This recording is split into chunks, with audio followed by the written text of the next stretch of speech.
दर्शकवृन्द नमस्कार। कार्यक्रम सुरक्षित नेपालको यो नयाँ श्रृङ्खलामा तपाईहरू सम्पूर्णलाई हार्दिक स्वागत छ। म किशोर निरोला। कार्यक्रम सुरक्षित नेपाल आम नागरिकलाई नेपालमा हुन सक्ने र जान सक्ने प्राकृतिक र कृत्रिम विपत्तिबारे जानकारी दिँदै क्षति न्यूनीकरणको लागि पहलस्वरूप हामीले यो कार्यक्रम निर्माण गर्ने गर्छौँ। दर्शकवृन्द, आजको कार्यक्रममा हामीले विक्रमसम्म 2072 सालमा गएको भुइँचालोको सन्दर्भलाई जोड्दैछौँ। दर्शकवृन्द, विक्रमसम्म 2072 सालको भूकम्प यो दिन सम्झिँदा पनि आङ नै सिरिङ्ग हुन्छ। हजारौँ मानिसले ज्यान गुमाएको दिन, लाखौँ मानिस यसबाट प्रभावित भएको दिन, बालबालिका टुहुरा भएको दिन, वृद्ध वृद्धाले आफ्नो सहारा गुमाएको दिन। 2077 साल वैशाख 12 गते 5 वर्ष पुरा भएर 6 वर्ष लाग्दैछ। यो बीचमा भत्केका मनहरू कसरी टालिए, लडेका संरचनाहरू कसरी निर्माण भए, यो यावत सन्दर्भलाई आजको कार्यक्रममा जोड्दैछु।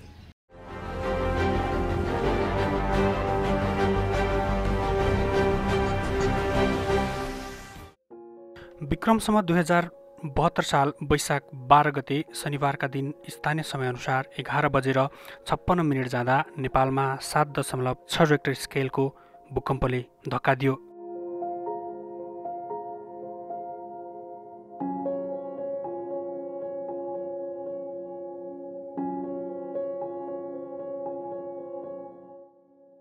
काठमाडौँबाट 76 किलोमिटर उत्तर पश्चिममा रहेको गोर्खा जिल्लाको बारपाकलाई यसले केन्द्रबिन्दु बनायो।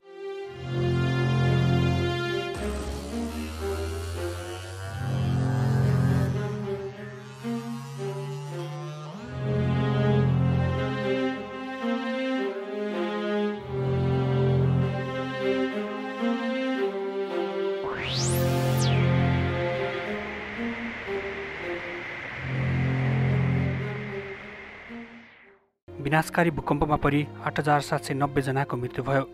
22,300 मानिसहरू घाइते भए। करिब 80 लाख मानिसहरू भूकम्पले प्रभावित भएका थिए।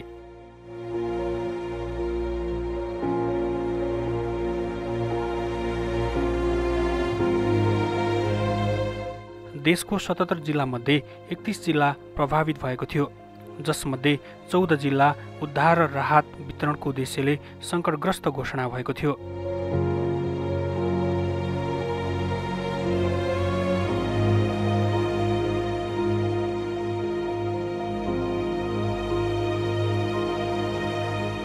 भूकम्पले सांस्कृतिक धरोहरहरू नष्ट भए।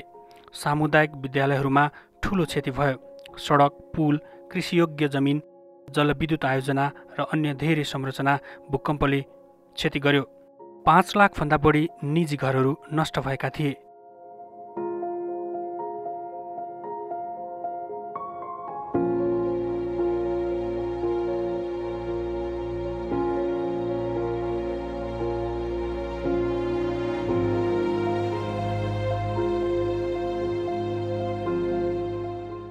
विनाशकारी भूकम्प र शक्तिशाली पराकम्पका कारण घरबार विहीन भएका र घरमा बस्न डराएका व्यक्तिहरू एकसाथ लाखौँको सङ्ख्यामा खुला ठाउँमा बाहिर निस्केपछि ठूलो मानवीय चुनौती देखा पर्यो। यसले सरकार र परोपकारी संस्थाहरूमाथि अस्थायी बसोबासको प्रबन्ध गर्ने र अत्यावश्यक वस्तुहरूको आपूर्तिको व्यापक माग थोपरिदियो। विपत्तिको 1 महिनाभन्दा लामो अवधिसम्म 10,000 मानिसहरू पहिरो र बाढीको जोखिमबाट बच्नका लागि सुरक्षित ठाउँमा अस्थायी आवासको प्रबन्ध गरी बसिरहे।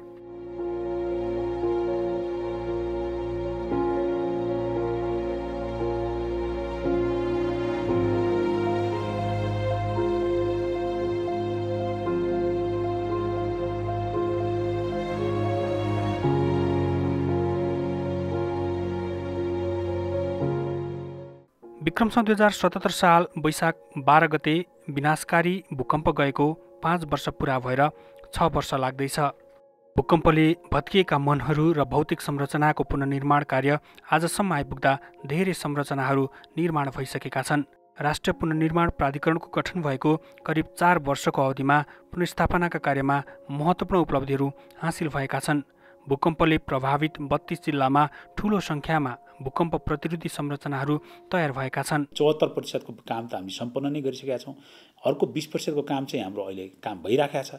करिब चाहिँ हाम्रो 94% को काम चाहिँ सफलताको हासिल गर्ने अवस्थामा पुगिराखेका छौँ विद्यालयहरूमा।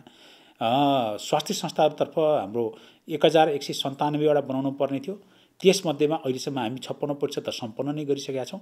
अलिकति स्रोत साधनको व्यवस्थापनको कारणले अलिकति केही चाहिँ काम अलिकति ढिलाइ हुन पुगेको थियो। अर्को 12% काम हाम्रो चाहिँ अहिले कामै भइराखेको छ। 68% जति करिब हामी चाहिँ सम्पन्न गर्ने चरणमा पुगिराखेका छौँ। पुरातात्विक सम्पदातर्फ हाम्रो 170वटा चाहिँ काठमाडौँ उपत्यकाभित्रका विश्व सम्पदा क्षेत्रको काम गर्नुपर्ने थियो। 101वटा हामीले सम्पन्न नै गरिसकेका छौँ र अरू काम अगाडि बढाएको छ। करिब 90% को चाहिँ हामीले उपलब्धि हासिल गर्ने अवस्थामा पुगेका छौँ र 1000वटा खानेपानी आयोजना सम्पन्न भएका छन्। 500 किलोमिटरभन्दा बढीको सङ्ख्याको सडकहरूको निर्माणको काम सम्पन्न भएको अवस्था छ। जुन भत्केका सडक वा चाहिँ गाउँ गाउँसम्म हाम्रो एक्सेस पुर्याउने गरेर काम भएको छ। यो सबै हेर्दाखेरि चाहिँ र नेपालको जुन परिवेशबाट गुज्रँदै आजको दिनसम्म आइसकेका छौँ त्यसबाट हेर्दाखेरि हामीले चाहिँ उपलब्धिपूर्ण ढङ्गले सन्तोषजनक ढङ्गले काम गरेका छौँ भन्ने मलाई लाग्छ। हामीले त्यो समीक्षा गरेका छौँ यो बिचमा। अब मैले चाहिँ आफैले यसको मूल्याङ्कन भन्दा पनि म चाहिँ अरूले गरेको केही मूल्याङ्कन सुनाउन चाहन्छु यहाँहरूलाई। हाम्रो चाहिँ 2 महिना जति अगाडि 2.5 महिना जस्तो अगाडि चाहिँ हाम्रो परामर्श परिषदको बैठक बसेको थियो, जसको नेतृत्व सामान्य प्रधानमन्त्रीको चाहिँ अध्यक्षतामा हुन्छ। विपक्षी दलको नेता त्यसको उपाध्यक्ष, त्यस्तै गरेर चाहिँ विभिन्न राजनीतिक दलका संसदमा चाहिँ प्रतिनिधित्व गर्ने चाहिँ दलका नेताहरू पनि त्यसको सदस्य, पूर्व प्रधानमन्त्रीहरू त्यसको सदस्य। यस्तो ठुलो संरचना मलाई लाग्छ नेपालको सबैभन्दा ठुलो संरचनाभित्र पर्छ र सम्पूर्ण तह र तबकालाई चाहिँ समेटेर बनाएको छ। त्यो परामर्श परिषदको बैठकले मलाई लाग्छ चाहिँ विपक्षी दलदेखि सबै एकै ठाउँ जुटेर नेपालको पुनर्निर्माण चाहिँ सन्तोषजनक र उपलब्धिपूर्ण भयो भनेर निर्णय गरेको छ। भनेपछि एउटा यो चाहिँ हिसाबले हामी चाहिँ त्यसलाई राम्रो ढङ्गको सफलतामा गयो नेपालको पुनर्निर्माण भनेर चाहिँ हामी भन्न सक्छौँ।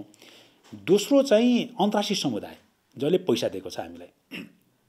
हाम्रा धेरै ठाउँमा चाहिँ हामी देख्दाखेरि के हुन्छ, अन्तर्राष्ट्रिय समुदायले नेपाललाई दिएको पैसा यो आयोजनामा राम्रोसँग खर्च भएन, त्यहाँ खर्च भएन, उहाँहरूको चाहिँ जहिले पनि त्यसमा टिप्पणी भइरहेको छ, यो राम्रोसँग गर्न सकेन कि भन्ने खालको कुरा आउँछ। तर अन्तर्राष्ट्रिय दातृ समुदाय सबैले चाहिँ एक स्वरले एकसाथ प्रेस स्टेटमेन्ट समेत जारी गरिकन नेपालको पुनर्निर्माण सही दिशामा गयो र यसले चाहिँ उपलब्धिपूर्ण भयो भनेर चाहिँ तपाईँको प्रशंसा गरेको छ।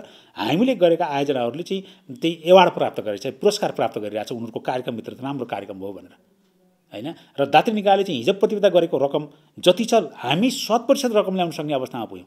संसारको चाहिँ तपाईँको विपद पछाडि प्रतिबद्धता गरेको रकम जुन खालको दातृ निकायले कमिटमेन्ट गर्छ त्यो पैसा 100% को तहमा ल्याउन सक्ने मुलुकभित्रमा नेपाल पर्छ। र यो चाहिँ सम्भवतः मैले आजसम्म चाहिँ 100% रकम चाहिँ प्राप्त गरेको अर्को मुलुक चाहिँ अहिलेसम्म चाहिँ मेरो नलेजमा आएको छैन। मैले कहीँ हुनसक्छ, कहीँ मेरो चाहिँ नलेजमा आएको पनि हुनसक्छ, तर हामी 1 नम्बरमा पर्ने खालको अवस्थामा पुग्यौँ। अन्तर्राष्ट्रिय समुदायले चाहिँ प्रशंसा गरेर र त्यो मात्र नभइकन प्लस पैसा दिन थाल्यो।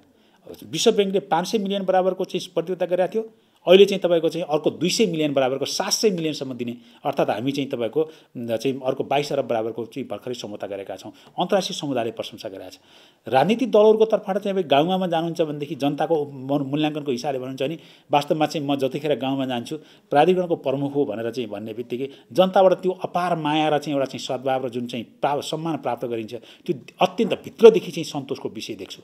जनप्रतिनिधिहरू त्यहाँ चाहिँ र चाहिँ जिल्लाका चाहिँ सांसददेखि सबै आज चाहिँ गाउँ गाउँमा गएर विद्यालयको उद्घाटन गर्नुभएको छ, स्वास्थ्य चौकी उद्घाटन गर्नुभएको छ, घरहरू बनेको ठाउँमा जनताको बिचमा जानुभएको छ। हामीले राम्रो काम गऱ्यौँ भनेर उहाँहरूले चाहिँ हाम्रा समुदायका चाहिँ नेता चाहिँ सामुदायिक चाहिँ तहमा जनप्रतिनिधिको तहमा चाहिँ त्यो चाहिँ प्रशंसाको हिसाबले उहाँहरूले चाहिँ हामीले राम्रो गऱ्यौँ भनेर अपनत्व ग्रहण गर्नुभएको छ। मलाई चाहिँ यी सबै कुराले हेर्दाखेरि चाहिँ हामी चाहिँ निष्कर्ष निकाल्न सक्छौँ कि नेपालको पुनर्निर्माण वास्तवमा हामीले मूल्याङ्कन गर्दाखेरि सही दिशामा गयो, उपलब्धिपूर्ण भयो र चाहिँ हामीले संसारलाई बताउन सक्ने अवस्थामा र गर्व गर्न सक्ने अवस्थामा हामी पुग्यौँ भन्ने कुरा चाहिँ हामीले त्यो मूल्याङ्कन चाहिँ रहेको पाउँछु म चाहिँ। निजी आवास पुनर्निर्माणतर्फ 88% उपलब्धि हासिल भएको छ। निजी आवास पुनर्निर्माणका लागि 7,81,176 लाभग्राहीसँगै अनुदान सम्झौता भएकोमा 4,94,044 निजी आवास पुनर्निर्माण सम्पन्न भएको छ। थप 1,90,145 निजी आवास पुनर्निर्माणको चरणमा रहेका छन्। अब अलिकति काम चाहिँ 10% जतिको काम चाहिँ निजी आवासको पुनर्निर्माणको काममा के समस्या, केही कामहरू अगाडि बढाउनु पर्ने यस्तो खालको देखिएको छ। अब त्यसमा शहरी क्षेत्रको पुनर्निर्माणको घरहरू बनाउने कुराका निम्ति अलिक विशेष चाहिँ तपाईँको चाहिँ नयाँ ढङ्गले सोध्नुपर्ने अवस्था पनि देखिएको छ। हामी विशेष प्राविधिक सहयोग गर्ने लगायतको कुराहरूबाट चाहिँ जानुपर्ने छ, हामी त्यसमा ध्यान दिइरहेछौँ। केही विपन्न वर्गको चाहिँ घरहरू केही बनाउन बाँकी छ देखिन्छ, जसले बनाउन सक्नु भएको छैन उहाँहरूलाई अब हामी 1000 जना जति चाहिँ हाम्रो चाहिँ घुम्ती डकर्मीहरू परिचालन गरेका छौँ अहिले। 250 जना जति सामाजिक परिचालकहरू, जसले गर्दा समुदायलाई चाहिँ कहाँ समस्या छ त्यो पनि पत्ता लगाउने, त्यसपछि यो निर्माण कर्मीहरू गएर त्यहाँ सहयोग गर्ने र हामी 50,000 रुपियाँ चाहिँ अर्को 3 लाखमा पनि थप 50,000 रुपियाँ अनुदान दिने व्यवस्था मिलाइएको छ त्यस्तो विपन्न परिवारको निम्ति। त्यो गरेर घरको काम सम्पन्न गर्ने एउटा चाहिँ त्यो सोच बनाइरहेका छौँ। अरू बाँकी काम त हाम्रो चाहिँ कर्मश काम अगाडि बढिरहेको छ, स्रोत साधनको व्यवस्थापन गरेर जानुपर्ने छ।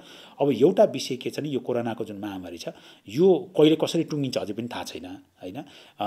त्यसको चाहिँ टुङ्गो लाग्ने बित्तिकै हामीले यसको समय अवधि कतिसम्म लिने, प्राधिकरणकै समय अवधि थपेर जानुपर्ने हो वा हाम्रो केही काम सम्पन्न गर्नलाई, वा प्राधिकरणको जति समय अवधि छ त्यो भित्रमा टुङ्गो लगाउने, अरू चाहिँ काम चाहिँ हामीले क्रमशः तपाईँको सरकारको अरू नियमित चाहिँ मन्त्रालय विभाग स्थानीय तह मार्फत लैजाने र विपद व्यवस्थापन प्राधिकरणलाई चाहिँ ह्यान्डओभर गरेर त्यस मार्फत गर्ने, यो विषयमा हामी छलफलमा छौँ अहिले। एउटा त्यो विषयमा टुङ्गो लगाउनु पर्ने छ। दोस्रो चाहिँ हाम्रो स्रोत साधनको अवस्था के छ, अब कति चाहिँ यसले प्रभाव पारेछ, कति चाहिँ स्रोत हाम्रो उठ्न सक्ने अवस्था छ र त्यसलाई समेत विचार गरिकन अब हामी चाहिँ तपाईँको हाम्रो प्राथमिकरण कसरी चाहिँ गर्ने अब चाहिँ पुनर्निर्माणको बाँकी कामलाई, किनकि कोरोनासँग जुझ्ने र अर्थतन्त्रलाई बचाउने त्यो काम गर्न पनि बाँकी छ। स्रोत साधनहरू गर्दाखेरि पुनर्निर्माणको कामलाई पनि हामी यतिकै छाड्न सक्दैनौँ, यसलाई पनि टुङ्गोमा पुर्याउनुपर्छ। यो कुराको निम्ति पनि हामीले बसेर कार्ययोजना बनाउनु पर्ने छ। अब यो अलिकति परिदृश्य स्पष्ट भइसके पछाडि हाम्रो निर्देशक समितिको बैठक बसेर हामी एउटा निष्कर्ष निकालेर अगाडि बढाउँछौँ। तर के कुरा चाहिँ हामी चाहिँ स्पष्ट भन्न सक्छौँ भन्दा पुनर्निर्माणको कामलाई यत्तिकै लथालिङ्ग रूपमा चाहिँ हामी राख्दैनौँ। यो कोरोना महामारीको कारणले अब यो अर्को विपद आयो, पुरानो विपदलाई हामी बिर्सेर जाउँ, हामी त्यसो गर्दैनौँ। यसलाई पनि साथसाथ लिएर गएर टुङ्गो लगाउँछौँ। नयाँ विपदको पनि सामना गर्ने गरेर सरकार अगाडि बढ्नुपर्छ भन्ने मलाई लाग्छ। हामी त्यो कार्ययोजना बनाएर अगाडि जाँदैछौँ। भूकम्पबाट क्षतिग्रस्त 7,553 विद्यालयहरूमध्ये 5,598 विद्यालयको पुनर्निर्माण यो बीचमा सम्पन्न भइसकेको प्राधिकरणले जनाएको छ। 32 जिल्लाका 920वटा सम्पदामध्ये 402वटा पुनर्निर्माण सम्पन्न भएको छ। 141वटा सम्पदाहरू पुनर्निर्माणको चरणमा रहेका छन्। यस्तै 415वटा सरकारी भवनमध्ये 349वटा सरकारी भवनको पुनर्निर्माण सम्पन्न भइसकेको छ। तीमध्ये धेरै सम्पन्न हुने चरणमा रहेका छन्। पुनर्निर्माणको क्रममा विभिन्न जिल्लामा 762 किलोमिटर सडक पुनर्निर्माण गर्नुपर्नेमा 443 किलोमिटर सडक पुनर्निर्माण सम्पन्न भइसकेको छ। भूकम्प स्वयंले भन्दा पनि मानव निर्मित कमजोर भौतिक संरचनाले क्षति पुर्याउने कुरा हामीले 2072 सालको भूकम्पबाट बुझिसकेका छौँ। 72 सालको भूकम्प पछाडि भूकम्प भनेको के हो, नेपालमा भूकम्प किन जान्छ, अनि भूकम्प जाँदा के गर्ने, अनि पछि त्यहाँबाट एफ्टर सक हो कि अर्को भूकम्प हो भन्ने खालको कुराहरू चाहिँ एकदमै जनमानसमा एकदमै अर्को भूकम्प कहिले आउँछ कि आउँदैन, अड्केको छ अरे जमिन मुनि अड्केको छ अरे फेरि कहिले निस्कने हो, यस्ता खालका जुन लेमेनले चाहिँ आउने कुराहरू छन् नि, यी कुराहरू एकदमै प्रशस्त रूपमा चाहिँ जनतामा चाहिँ जागरुक आएको छ। तर यो जागरुकलाई हामीले चाहिँ भ्रम हुन नदिकन एउटा साइन्टिफिक एउटा चाहिँ तथ्यको आधारमा यसलाई चाहिँ कसरी चाहिँ मेन स्ट्रिमिङ गर्ने भन्ने कुराहरू छ। जस्तै अब भूकम्प भनेको सबै भूकम्पै हुन्, यो नयाँ भूकम्प हो कि पुरानो भूकम्प भनेर सोध्नुहुन्छ क्या। यो चाहिँ के हुन्छ भन्दा तपाईँको चाहिँ कुनै ठाउँमा भूकम्प गयो भने कुनै कुरो हल्लाएर छोड्यौँ भने शान्त हुनलाई धेरै समय लाग्छ। जमिन मुनि त्यत्रो चाहिँ 7.8 म्याग्निच्युडको चाहिँ भूकम्पले हल्लाएको जमिन स्टेबल हुनलाई अझ कैयौँ वर्ष अझै लाग्छ। हामी चाहिँ कसरी थाहा पाउँछौँ भन्दा जतिखेर 72 सालको भूकम्प जानुभन्दा पहिला हाम्रा भूकम्पको दर कति थियो, त्यो दरमा नआइन्जेलसम्म हामी के भन्छौँ भन्दा अझै पनि यो कम्पनीकै पहिलेकै कम्पनीको चाहिँ नि आफ्टर सक हो है भन्ने कुराले भन्छौँ। हामी के कुराको आधार जज गर्छौँ, 72 सालभन्दा पहिलेको अवस्थामा नआइन्जेलसम्म, 72 साल वैशाख 12 गतेको अवस्थाभन्दा नआइन्जेलसम्म हामी त्यसलाई चाहिँ के भन्छौँ भन्दा परकम्पन नै भन्छौँ। यी कुराहरू जनमानसले चाहिँ नयाँ हो कि पुरानो हो भन्दा नि अब भूकम्प नर्मल 72 साल पहिलेको जस्तै अवस्थामा छ कि अझै पनि यो रेट बढी छ भनेर चाहिँ हामी चाहिँ जनताहरूलाई भनिराखेका छौँ। एउटा कुरा।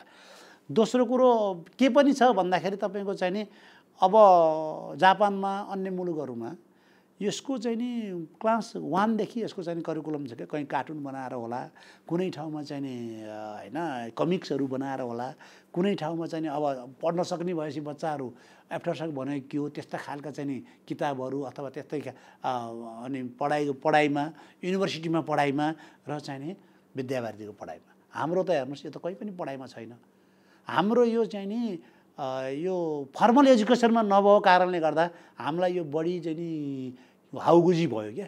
त्यस कारणले यसलाई चाहिँ अब हामीले पनि प्रयास गरिरहेका छौँ र चाहिँ यसलाई युनिभर्सिटीको लेभलकोदेखि लिएर अब निमावि माविहरूमा चाहिँ हामीले यसलाई चाहिँ कुनै कुनै रूपमा छिराउन सक्यौँ। हाम्रो बच्चाहरूले चाहिँ नि यसको बारेमा अलिकति बढी जान्न सक्यो भने यो चाहिँ नि रुमर भन्दा पनि यो यस्तो हो, हामी यस्तो ठाउँमा छौँ, यसरी भूकम्प आउँछ, भूकम्प ठुलो आयो भने त्यसपछि सानो सानो भूकम्प जाने यो नेचुरल प्रक्रिया हो भन्ने कुराहरूलाई चाहिँ नि हामीले जनमानसमा पुर्याउनु पर्ने छ। हामी 3-4 पाठहरू राम्रोसँग सिकेका छौँ। एक चाहिँ सबभन्दा पहिलो कुरा, सारा जनतामा तल्लो तहमा पनि अहिले हामीले बनाएका संरचनाको कारणले भत्किएर हाम्रो चाहिँ मृत्यु हुँदो रहेछ, क्षति हुँदो रहेछ। भूकम्प आफैले चाहिँ भन्दा हामीले बनाएका संरचनाले हामीलाई क्षति हुँदो रहेछ भन्ने खालको त्यो आम रूपमा चाहिँ एउटा सचेतनताको विकास भएको छ। मलाई चाहिँ त्यो ठुलो उपलब्धि हो भन्ने लाग्छ। र त्यसमा अहिले जनताहरूले तपाईँ गाउँमा जानुभयो भने सुरक्षित खालका घर बनाउनु भएको छ र चाहिँ हामीले त्यो भूकम्प प्रतिरोधी घर बनेको अवस्था छ। उहाँहरूलाई अहिले सिकाइराख्नु पर्दैन। भूकम्प प्रतिरोधी घर हाम्रो तेर्सो तान कहाँ राख्ने, छड्के तान के अरे चाहिँ ठाडो तान कहाँ राख्ने, कसरी चाहिँ तपाईँको चाहिँ हाम्रो चाहिँ जग हाल्नुपर्छ, के गर्ने, यो सबै कुरा उहाँहरूले आफैले चाहिँ तपाईँको चाहिँ बताउन थाल्नु भएको छ। अहिले मलाई लाग्छ एउटा ठुलो उपलब्धि त्यहाँनिर छ। दोस्रो उपलब्धि र चाहिँ हामीले चाहिँ तपाईँको चाहिँ हासिल गरेको हाम्रो चाहिँ तपाईँको सफलता भनेको ठुलो मात्रामा जनशक्ति उत्पादन भएको छ। करिब 1 लाख जतिको सङ्ख्यामा दक्ष निर्माणकर्मीहरू उत्पादन भयो यो बिचमा। त्यो चाहिँ अर्को ठुलो उपलब्धि हो। तेस्रो, गाउँ गाउँमा जनताको बिचमा हाम्रो चाहिँ ब्याङ्किङ प्रणालीबाट पैसा दियौँ। यत्रो खरबौँ रुपियाँ चाहिँ हामीले चाहिँ बाँड्दाखेरि हामी 1 रुपियाँ तपाईँको लिकेज नभइकन माथि सरकारले दिएको पैसा जनताको हातमा पुग्ने अवस्था सिर्जना गर्यौँ। नेपालमा पहिलोपटक चाहिँ यो स्थिति हामीले सिर्जना गर्यौँ पारदर्शिताको हिसाबले। आज अन्तर्राष्ट्रिय समुदाय सबै समुदायले चाहिँ तपाईँको हामीले दिएको पैसा नेपालले पारदर्शी ढङ्गले अत्यन्त स्वच्छ ढङ्गले चाहिँ जनताको हातमा पुर्याउन सफल भयो। यो ब्याङ्किङ प्रणाली चाहिँ गराएका छौँ, जनताको ब्याङ्किङ एक्सेस भएको छ। त्यसको साथसाथै ठुलो मात्रामा रोजगारी सिर्जना हुनु भयो। करिब 5 लाख जति चाहिँ तपाईँको चाहिँ नियमित रूपमा चाहिँ रोजगारी चाहिँ यसले सिर्जना गर्यो। यो भनेको सानो चाहिँ सङ्ख्या छैन र त्यसले चाहिँ तपाईँको उनको चाहिँ आय आर्जन भयो, केही सेभिङ पनि भएको छ, बचत पनि भएको छ। त्यसबाट अरू चाहिँ तपाईँको चाहिँ जीविकोपार्जनको कार्यक्रम सुरु गर्ने भन्ने चाहिँ सोचाइमा हुनुहुन्छ। चाहिँ त्यसको साथसाथै हाम्रा कतिपय सुन्दर गाउँ र बस्तीहरू बन्दैछन्। अहिले गाउँ गाउँमा जानुभयो भने राम्रा खालका चाहिँ तपाईँको घरहरू बस्तीहरू देख्दैछौँ। करिब 79वटा त हाम्रो चाहिँ एकीकृत बस्तीको योजनाहरू हामी स्वीकृति गरिसक्यौँ। 9वटा त सम्पन्न भएर चाहिँ राम्रोसँग त्यो चिटिक्क परेका चाहिँ गाउँ बस्तीहरू देखा परिरहेका छन्। शिक्षा क्षेत्रमा चाहिँ विद्यालयहरूको अत्यन्त सुन्दर चाहिँ विद्यालयहरू हामी त एउटा क्रान्ति नै लिएर आएका छौँ विद्यालयहरूको निर्माणमा। तपाईँको चाहिँ भौतिक सुविधाहरूदेखि सबै कुरा गरेर अब गुणस्तरको शिक्षा चाहिँ प्रदान गर्ने कुराको निम्ति ठुलो आधार सिर्जना भएको अवस्था छ। हाम्रा सम्पदाहरू चाहिँ तपाईँको हिजोको ढङ्गले बनेकोमा अब बलियो बन्ने चाहिँ कम्पोनेन्ट चाहिँ त्यहाँभित्र चाहिँ राखेर चाहिँ हामी चाहिँ त्यसलाई चाहिँ त्यो सुरक्षित गरेर लिएर गएका छौँ। यो सबै हेर्दाखेरि नेपालले वास्तवमा हामीले हाम्रो मौलिकतालाई पनि जोगाउँदै र सुरक्षित नेपाल निर्माणको पाइलामा चाहिँ लामो जुन यात्रा गर्नु छ त्यसमा चाहिँ एउटा राम्रो चाहिँ गतिलो चाहिँ तपाईँको पाइला चाहिँ हामीले चाल्न सफल भएका छौँ। यो चाहिँ र हाम्रो निम्ति मात्रै नभएर हाम्रो भावी पुस्ताका लागि पनि र संसारका सामु चाहिँ एउटा नमुना प्रस्तुत गर्ने खालको अवस्थामा पुग्यौँ हामी। मलाई लाग्छ यो हामी नेपालले अहिलेको यो पुस्ताले गर्व गर्ने चाहिँ ठाउँमा हामी पुग्यौँ।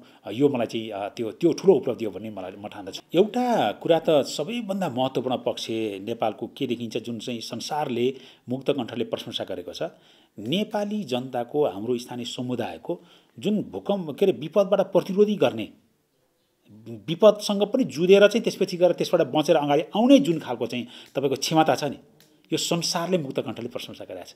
हामी राहत र उद्धारमा जतिसुकै मनमुटाव भए तापनि तराईको जनता पनि पहाडमा आयो। तराईमा अप्ठ्यारो पर्दाखेरि पहाडको जनता जान्छ। एउटा ठाउँको मान्छे अर्को ठाउँमा पुग्यो। भर्खरका युवाहरू चाहिँ गरे। एउटा यो चाहिँ ठुलो चाहिँ तपाईँको चाहिँ हामीसँगको चाहिँ स्ट्रेन्थ हो, समुदायको शक्ति।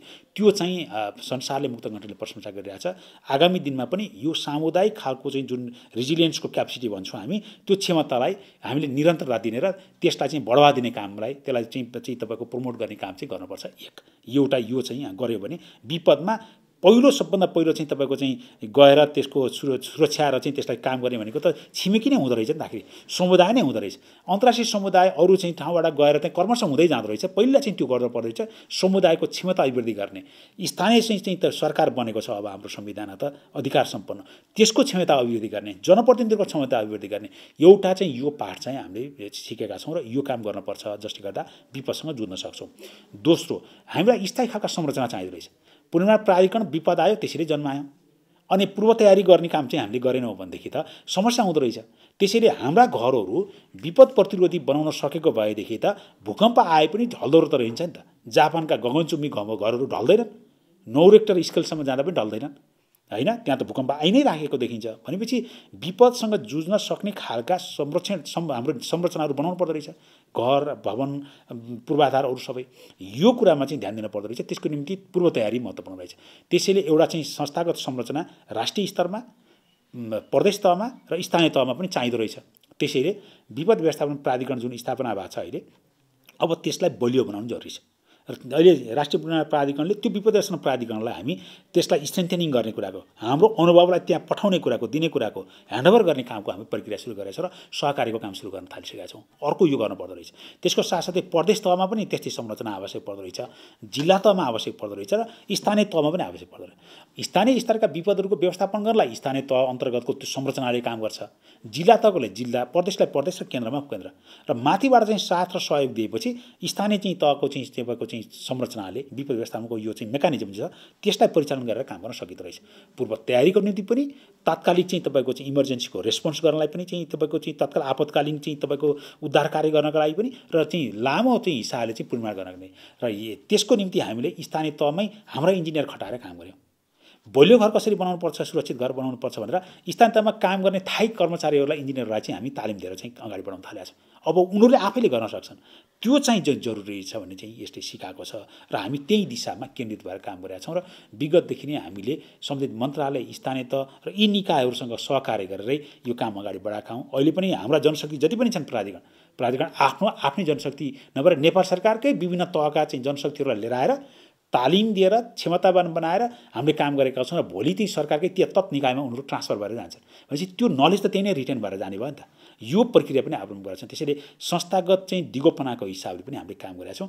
अहिले चाहिँ प्राधिकरणले यो प्राप्त गरेको अनुभवलाई दिगो रूपमा तत्त निकायबाट काम गऱ्यौँ भने हाम्रो भूकम्प प्रतिरोधी मात्रै होइन, कुनै पनि विपद प्रतिरोधी क्षमता बढेर जान्छ र त्यो विपदको शैलीसँग सामना गर्न सक्छौँ भन्ने मलाई लाग्छ। पछिल्लो समय घर तथा आवास निर्माण गर्दा बलियो तथा भूकम्प प्रतिरोधी संरचना बनाउनुपर्छ भन्ने चेतना आम रूपमा विकास भएको छ। आगामी दिनमा 2072 सालकै जस्तो कालो दिन नदोहोरियोस् भन्नका लागि व्यक्ति स्वयं र राज्यले पूर्व तयारी र विगतका पाठहरूबाट सिक्दै अगाडि बढ्नुपर्ने देखिन्छ। हामी सबैको सुरक्षित नेपाल निर्माणका लागि सुरक्षित नेपालको सपना साकार पार्न देशभर पुराना कमजोर संरचनाको प्रबलीकरण गर्दै अब बन्ने नयाँ सबै संरचना भूकम्प प्रतिरोधी बनाउन जरुरी छ।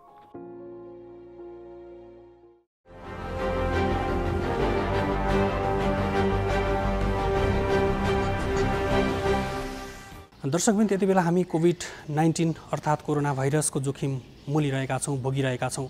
यो बिचमा यो भाइरससँग जुधिरहँदा, यो भाइरससँग लडिरहँदा हाम्रो जीवनमा अन्य किसिमका यो समयमा देखिने प्राकृतिक विपत्तिले हाम्रो जीवनमा प्रवेश नपाओस्। यसबाट हुन सक्ने क्षतिले हाम्रो दैनिकी, हाम्रो जीवनमा हाम्रा प्रियजनहरू नगुमुन्, हाम्रा धन सम्पत्तिहरू नष्ट नहुन्। हस्त दर्शकवृन्द, आजको कार्यक्रमबाट म लगायत मेरो सम्पूर्ण युनिटलाई बिदा दिनुहोस्। अर्को हप्ता अर्को विषयका साथ यहाँहरूमाझ उपस्थित हुन्छु। नेपाल टेलिभिजन हेर्दै गर्नुहोला। नमस्कार।